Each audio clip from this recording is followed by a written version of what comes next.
Assalamualaikum, ketemu lagi di channel YouTube Ilmu Manis. Apa kabar teman-teman? Semoga teman-teman hari ini dalam keadaan baik, dalam keadaan sehat, dimudahkan segala urusan dan dilimpahkan rezeki yang turah-turah. Amin ya robbal alamin.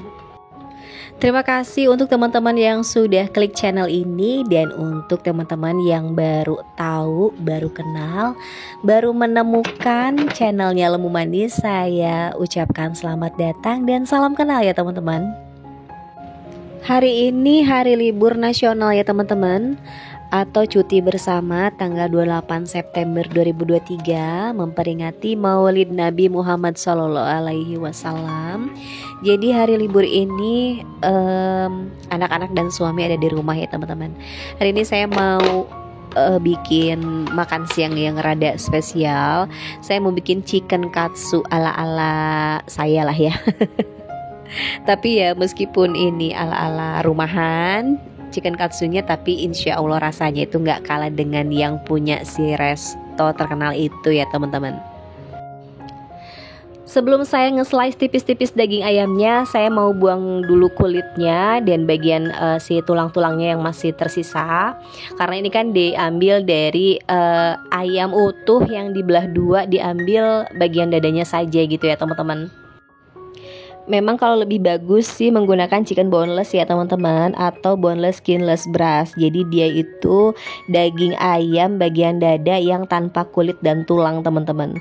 Tapi tentunya harganya lebih mehong dari ayam potong biasa. Jadi saya pilih menggunakan ayam potong biasa aja lah ya.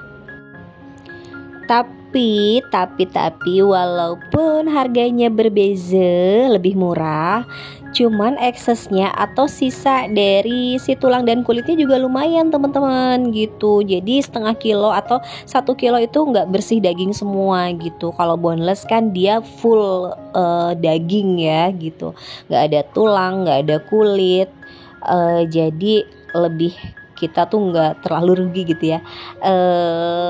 Eksesnya tuh nggak terlalu banyak. Kalau misalkan ayam potong seperti ini kan eksesnya banyak atau sisanya itu banyak gitu ya. Tapi ya itu sih pilihan, mau pakai chicken boneless atau chicken biasa, ayam potong biasa juga itu bebas aja ya teman-teman. Tergantung ketersediaan di tempat teman-teman. Selain dikonsumsi sendiri, chicken katsu ini juga bisa jadi ide usaha ya teman-teman. Selain dikonsumsi sendiri juga chicken katsu ini bisa banget jadi ide usaha ya teman-teman. Kita tawarkan ke ibu-ibu muda yang bekerja, yang gak sempat bikin sarapan untuk keluarganya. Ini peluang banget nih buat kita yang para ibu-ibu seneng jualan. Ditawarin aja teman-teman. Biasanya saya kayak gitu ya. Saya tawarin ibu-ibu muda yang bekerja, atau mahasiswa, atau guru-guru muda biasanya teman-teman. Ini berminat banget dengan chicken katsu ini karena praktis ya teman-teman. Bisa disimpan di freezer dengan waktu yang lama, kurang lebih 1 bulan ya teman-teman. Kalau disimpan di freezer itu diturunkan di suhu ruang, tinggal digoreng dan siap santap. Masya Allah, ini buat ide jualan oke banget teman-teman.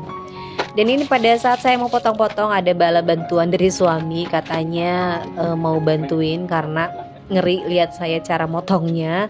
Tapi ternyata hasilnya itu kecil-kecil ya teman-teman, hasil beliau. Jadi ya sudah saya ambil alih lagi. Singkat cerita, untuk daging ayamnya sudah selesai saya potong. Saya akan lanjut ke tahap berikutnya, yaitu membuat adonan basah. Untuk adonan basah terdiri dari 1 telur dan 1 sendok makan susu kental manis. Kenapa teh pakai susu? Karena agar lebih gurih, lebih lembut, dan ada manis-manisnya gitu. Tapi kalau misalkan teman-teman mau lebih premium, itu menggunakan susu full cream ya teman-teman. Itu lebih creamy, lebih lembut gitu nanti hasil si dagingnya.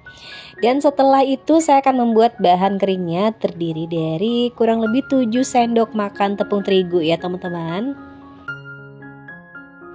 Tepung terigunya saya kasih bumbu 1 sendok makan penyedap rasa, setengah sendok teh merica bubuk, dan setengah sendok teh garam, atau disesuaikan dengan selera, silahkan teman-teman. Selanjutnya untuk bumbu halusnya saya menggunakan 4 siung bawang putih dan sedikit garam agar memudahkan pada saat menghaluskan si bawang putihnya. Setelah halus nanti saya akan balurkan ke si daging ayamnya teman-teman. Jadi kalau misalkan pakai bawang putih itu kan rasanya lebih gurih, lebih harum gitu ya. Dan ini ayamnya tidak saya tusuk-tusuk pakai garpu dulu ya teman-teman, atau saya pukul-pukul, karena saya nge-slice-nya itu ketipisan atau tipis-tipis gitu ya teman-teman, nggak terlalu tebal. Nah kalau misalkan teman-teman nanti di rumah kalau coba daging ayamnya terlalu tebal, teman-teman bisa ya tusuk-tusuk dulu menggunakan garpu agar si bumbunya itu meresap ke dalam.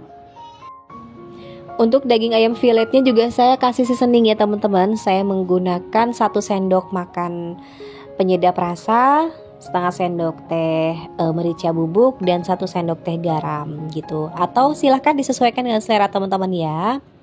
Kalau misalkan dirasa dari resep saya terlalu banyak, silahkan dikurangi. Kalau misalkan dirasa terlalu sedikit, silahkan ditambah. Oke, selanjutnya ini saya mau cuci si kentangnya. Saya mau bikin kentang goreng. Saya nggak beli ya teman-teman kentang gorengnya, saya mau bikin sendiri aja biar lebih hemat. Untuk kentangnya akan saya potong-potong memanjang ya teman-teman, kayak french fries seperti yang dijual di supermarket. Tapi ini versi ekonomis. Kalau misalkan beli lumayan juga ya teman-teman, apalagi yang ada mereknya lumayan terkenal itu bisa 1 kilo itu berapa ya teman-teman, 50 ribuan deh kalau nggak salah. Lumayan ya, lumayan banget.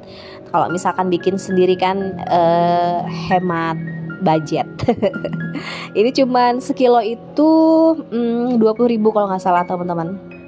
Dan ini selesai saya potong-potong, mau langsung saya goreng aja ya teman-teman, karena pasukan sudah teriak-teriak di belakang layar. Sudah lapar bu katanya gitu. Jadi saya sistem ngebut aja. Ini belum selesai saya potong semua sih sebenarnya teman-teman, saya cicil aja. Selesai dipotong saya goreng, selesai dipotong langsung deh saya goreng gitu ya biar cepat. Sambil goreng kentang, saya mau balik lagi ke chicken filletnya teman-teman. Untuk membuat chicken katsunya juga sangat mudah. Kita ambil potongan daging ayam, kita balur ke adonan kering, lalu kita celupkan ke adonan basah, lalu lanjut lagi ke adonan kering, kembali lagi ke adonan basah, dan terakhir kita baluri dengan tepung roti. Kenapa teh dibalurnya ke bahan kering dulu atau ke tepung dulu? Yaitu agar si tepung panirnya itu tidak mudah ambrol gitu teman-teman. Kalau misalkan ke si tepung basah ke bahan basah dulu, si tepung panirnya itu nggak nempel teman-teman. Nanti pada saat digoreng itu bakalan cepat lepas gitu. Kalau nggak percaya silahkan dicoba. Untuk chicken katsu ini saya lumayan sering bikin ya teman-teman. Gegaranya itu anak saya sering beli di sekolahannya gitu. Kalau pulang sekolah suka bawa bungkusan yang isinya itu chicken katsu. Saya bilang berapa tuh satunya, 10 ribu. Nah karena sering beli, jadi saya pikir kenapa nggak bikin sendiri gitu kan. Kalau misalkan beli kan 10 ribu dikali 3 udah 30 ribu. Belum emaknya, belum bapaknya juga pengen ya kan, jadi 50 ribu. Kalau misalkan bikin sendiri lumayan teman-teman, menghemat sekian ribu gitu. Dan hasilnya pun lumayan banyak, bisa dibuat stok untuk bekal sekolah. Jadi ya udah deh, dari situ saya jadi sering bikin, jadi bisa juga gitu ya, alhamdulillah. Bahkan saya juga bisa jual ke teman-teman dekat. Dan sedikit tips untuk teman-teman, kalau misalkan teman-teman mau bikin chicken katsu ini, usahakan ayam yang digunakan itu ayam fresh ya teman-teman. Karena ayam fresh itu menghasilkan daging yang sangat lembut dan juicy gitu teman-teman, enggak kering. Karena saya pernah bikin, mungkin itu ayamnya kurang fresh ya, dan hasilnya pun sangat mengecewakan. Jadi dagingnya itu kering teman-teman, enggak juicy, terus agak bau anyir gitu teman-teman. Dan saya juga pernah beli di frozen food yang berlabel. Itu mungkin ya karena sudah terlalu lama atau seperti apa, jadi si dagingnya juga kering teman-teman pada saat digoreng gitu, dan terlalu tebal ya. Waktu itu saya mereknya lupa ya teman-teman, merek dari apa ya gitu. saya kira bakalan lebih enak. Saya mau bandingin aja gitu ya teman-teman, mau saya compare antara kalau beli gimana sih rasanya, kalau bikin sendiri gimana sih rasanya gitu. Ternyata lebih enak bikin sendiri loh teman-teman, percaya deh. Dan ini saya kembali lagi ke si kentang. Kentangnya udah kering, udah garing, udah mateng. Saya mau langsung angkat aja. Dan ini gorengan terakhir ya teman-teman. Tadi yang pertama udah saya angkat dan tidak saya rekam karena meriweuh. Jadi ini yang terakhir udah saya selesai goreng. Selanjutnya saya mau goreng si chicken katsunya. Ini selesai dilumuri. Ternyata si tepung rotinya kurang teman-teman. Jadi saya buat segini dulu aja. Nanti untuk sisanya menyusul akan saya buat lagi. Digorengnya di api sedang cenderung kecil ya teman-teman, jangan terlalu overheat atau terlalu panas. Nanti si chicken katsunya itu akan cepat matang di luar teman-teman, tapi di dalamnya itu belum matang gitu. Dan singkat cerita ini sudah selesai, kita lihat dalamnya gimana ya teman-teman. Ini keras-keras banget di luar dan di dalamnya itu lembut, juicy banget. Pokoknya ini enak banget loh teman-teman. Ini recommended banget buat teman-teman yang mau coba ya. Buat usaha juga oke banget. Ditambah dengan si kentang goreng, Masya Allah. Ini udah kayak di resto-resto gitulah ya. Di resto-resto yang suka ABG-ABG nongkrong gitu teman-teman. Dan lebih nikmatnya disajikan dengan saus. Ini saya pakai saus pedas dan sedikit mayonnaise gitu. Dan ini di luar ekspektasi ya teman-teman. Saya kira mau bentuknya tuh kayak zigzag gitu, ternyata cuma dicerot-cerot gitu. Jadi kurang bagus, kurang estetik. Jadi saya pakai alat bantu menggunakan sendok. Dan ini sudah siap dihidangkan ya teman-teman. Masya Allah ini enak banget, silahkan dicoba karena ini recommended banget teman-teman. Oke teman-teman, sekian dulu ya untuk video kali ini. Semoga kalian suka. Kalau kalian suka jangan lupa like, comment, dan subscribe, serta aktifkan tombol notifikasi lonceng agar teman-teman tidak ketinggalan video terbaru dari saya. Wassalamualaikum.